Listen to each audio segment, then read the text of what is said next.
Assalamualaikum warahmatullahi wabarakatuh.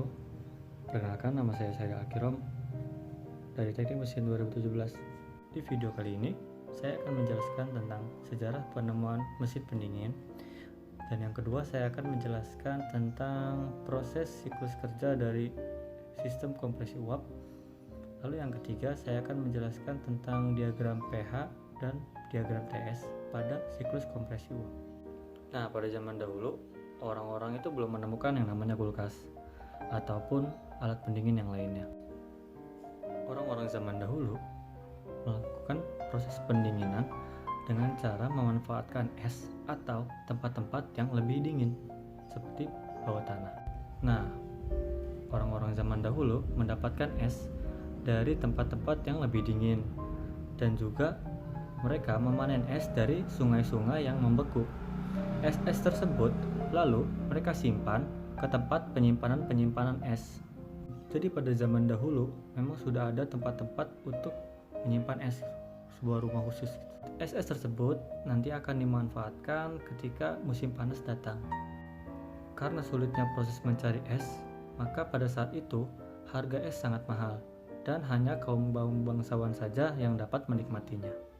Nah, pada tahun 1806, seorang ilmuwan Amerika bernama Frederick Tudor melakukan perdagangan es secara massal yang diambil dari sungai-sungai di Amerika seperti di Massachusetts yang membeku.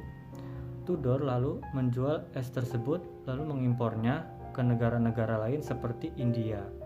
Harga yang dijual oleh Tudor lebih murah dibandingkan es-es lokal yang dibuat. Peristiwa ini menjadikan Tudor sebagai raja es pada waktu itu.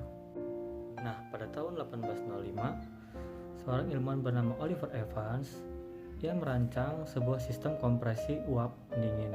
Namun, rancangan tersebut tidak pernah dibuat. Nah, pada tahun 1834, prototipe mesin kompresi uap pertama dibuat dan dipatenkan oleh Jacob Perkins.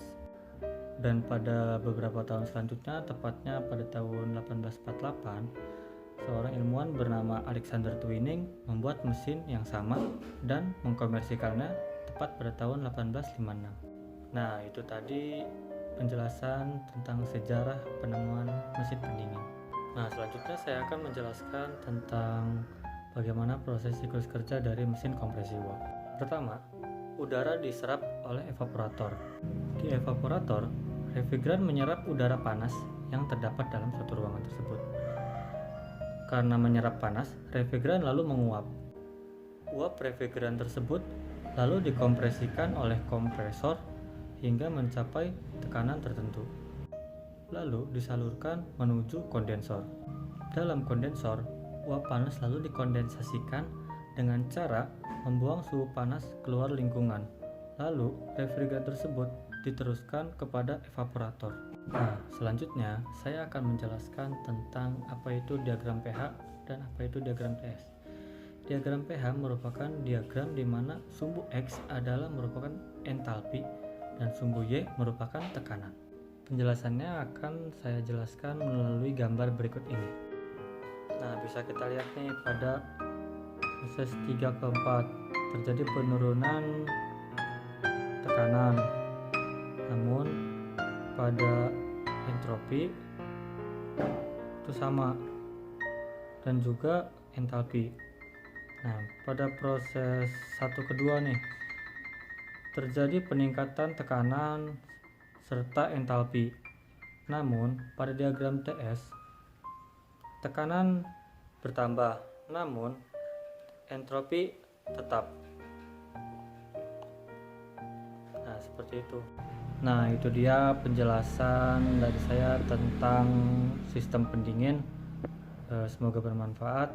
Kurang lebihnya mohon maaf. Assalamualaikum warahmatullahi wabarakatuh.